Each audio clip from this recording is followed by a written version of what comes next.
महाभारत का युद्ध समाप्त हो चुका था। जब बर्बरीक ने अपने शीश का दान किया तब श्री कृष्ण ने उन्हें वरदान दिया कि कलयुग में तुम श्याम नाम से पूजे जाओगे, खाटू में तुम्हारी प्रतिष्ठा होगी और जो भी सच्चे दिल से तुम्हारा नाम लेगा उसकी हर मनोकामना पूरी होगी। लेकिन क्या आप जानते हैं, एक भक्त की भक्ति ने खाटू श्याम बाबा को स्वयं प्रकट होने पर मजबूर कर दिया। राजस्थान के एक छोटे से गांव में एक गरीब किसान की बेटी राधा, जिसे लोग पागल समझते थे, हर दिन बाबा के मंदिर में जाकर घंटों तक रोती थी। उसे विश्वास था कि बाबा उसके जीवन में चमत्कार करेंगे। फिर एक दिन गांव वालों ने देखा कि मंदिर के अंदर से रोशनी निकल रही है और मंदिर के पुजारी ने घोषणा की, बाबा स्वयं प्रकट हुए हैं। क्या सच में बाबा आए थे या यह सिर्फ एक दिव्य संकेत था? लेकिन जो हुआ वह पूरे गांव को चौंका देने वाला था। जब बाबा प्रकट हुए तो मंदिर में रोशनी फैल गई और हर कोई दंग रह गया। बाबा ने राधा से पूछा, बेटी तू क्या चाहती है? राधा ने आंखों में आंसू लिए कहा, बाबा मैं अमीर नहीं बनना चाहती, मैं राजा महाराजा बनने की इच्छा भी नहीं रखती, मुझे सिर्फ एक चीज चाहिए। पूरा गांव सांस रोककर सुन रहा था। राधा ने कहा, बाबा मुझे आपके साक्षात दर्शन हर रोज चाहिए। खाटू श्याम बाबा मुस्कुराए और बोले, बेटी तूने वह मांग लिया है जो अब तक किसी ने नहीं मांगा, लेकिन इसका परिणाम क्या होगा यह जानती है? राधा ने कहा, बाबा अगर मैं आपको हर रोज देखूंगी तो मेरी आत्मा को शांति मिलेगी। बाबा ने राधा को आशीर्वाद दिया, लेकिन एक शर्त रख दी, यह वरदान तुझे मिलेगा, लेकिन जब तक तू इसकी सच्ची कीमत चुकाने को तैयार है। गांव वाले हैरान थे, आखिर यह कीमत क्या होगी? अगली सुबह जब गांव वाले मंदिर पहुंचे तो राधा के चेहरे पर अद्भुत तेज था। उसने बताया कि बाबा हर रात उसे दर्शन देने आते हैं, लेकिन इसके बाद अजीब घटनाएं होने लगीं। राधा जब बाबा के दर्शन करती तो उसकी उम्र कम होती जा रही थी। हाँ, राधा छोटी बच्ची जैसी दिखने लगी थी। यह देखकर गांव वाले डर गए। क्या यह बाबा का आशीर्वाद था या कोई बड़ी परीक्षा? क्या राधा को सजा मिल रही थी? राधा अब एक छोटी बच्ची की तरह दिखने लगी थी। उसके माता पिता रोने लगे, लेकिन राधा के चेहरे पर अजीब सी शांति थी। एक रात जब राधा मंदिर में अकेली बैठी थी, बाबा ने प्रकट होकर कहा, बेटी अब समय आ गया है कि तुझे सच बताया जाए। जो वरदान मैंने दिया था उसकी एक आखिरी परीक्षा बाकी है। राधा ने सिर झुकाकर कहा, बाबा मुझे आपकी हर परीक्षा स्वीकार है। बाबा ने कहा, तुझे दो रास्तों में से एक को चुनना होगा। पहला रास्ता, तू मुझे हर रात देख सकेगी, लेकिन धीरे धीरे इस दुनिया से विलीन हो जाएगी। दूसरा रास्ता, तू अपनी सामान्य जिंदगी जी सकेगी, लेकिन मुझे फिर कभी सशरीर नहीं देख पाएगी। राधा के सामने सबसे बड़ा फैसला था। जब राधा ने बाबा से यह सुना तो वह सोच में पड़ गई। उसने पूरी रात ध्यान किया। इधर गांव में यह खबर फैल गई, लोग डर गए। अगर राधा ने पहला रास्ता चुना तो क्या वह मर जाएगी? गांव के बुजुर्गों ने उसे समझाया, बेटी तू हमारी प्रेरणा है, हमें छोड़कर मत जा। राधा ने उनकी बातें सुनी, लेकिन उसके मन में अब भी उथल पुथल थी। वह बाबा के प्रेम और गांव वालों के प्यार के बीच फंस गई थी। अगली सुबह सूरज की पहली किरण के साथ राधा मंदिर में गई। बाबा फिर प्रकट हुए और पूछा, बेटी तेरा निर्णय क्या है? गांव वाले सांस रोके खड़े थे। राधा ने आंखें बंद कर लीं, फिर धीरे से बोली, बाबा मैं आपको हर रात देखना चाहती थी, लेकिन अगर मेरा जाना मेरे गांव के लोगों को दुखी करेगा तो मैं दूसरा रास्ता चुनती हूँ। बाबा मुस्कुराए और बोले, बेटी यही मेरी असली परीक्षा थी। तूने भक्ति के साथ अपने लोगों का भी ध्यान रखा। अब मैं तुझे एक और वरदान देता हूँ। भले ही तू मुझे देख नहीं पाएगी, लेकिन तुझे हर पल मेरे होने का एहसास होगा। इतना कहकर बाबा अंतर्धान हो गए, लेकिन पूरे मंदिर में उनकी दिव्य शक्ति का अनुभव होने लगा। राधा का जीवन धीरे धीरे सामान्य होने लगा। उसकी उम्र अब स्थिर हो गई थी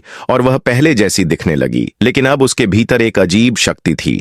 उसे बाबा की उपस्थिति हर पल महसूस होती थी। एक दिन गांव में एक भयंकर संकट आ गया। भयंकर सूखा पड़ गया, फसलें जल गईं और गांव के लोग भूख से तड़पने लगे। लोग मंदिर में आकर बाबा से प्रार्थना करने लगे, लेकिन कुछ दिनों तक कोई चमत्कार नहीं हुआ। राधा ने गांव वालों से कहा, डरो मत, बाबा हमारी परीक्षा ले रहे हैं, हमें बस अपनी श्रद्धा बनाए रखनी होगी। लोगों ने उसके कहने पर मंदिर में 11 दिन का अखंड कीर्तन रखा। 11वें दिन जैसे ही अंतिम आरती हुई, अचानक बादल घिर आए और मूसलाधार बारिश होने लगी। गांव के बुजुर्गों ने कहा, यह बाबा का आशीर्वाद है। यह चमत्कार राधा की भक्ति के कारण हुआ। उस रात जब राधा मंदिर में अकेली बैठी थी, अचानक उसे अपने कानों में बाबा की आवाज सुनाई दी, बेटी तूने मेरी असली भक्ति का प्रमाण दिया। भक्ति सिर्फ दर्शन पाने की इच्छा नहीं, बल्कि पूरे संसार के कल्याण की भावना होनी चाहिए। मैं हमेशा तेरे साथ हूँ और जब भी किसी को मेरी सच्चे मन से आवश्यकता होगी मैं प्रकट हो जाऊंगा। राधा की आंखों से आंसू बह निकले। उसने हाथ जोड़कर कहा, बाबा अब मुझे कुछ नहीं चाहिए, मुझे बस इतना आशीर्वाद दो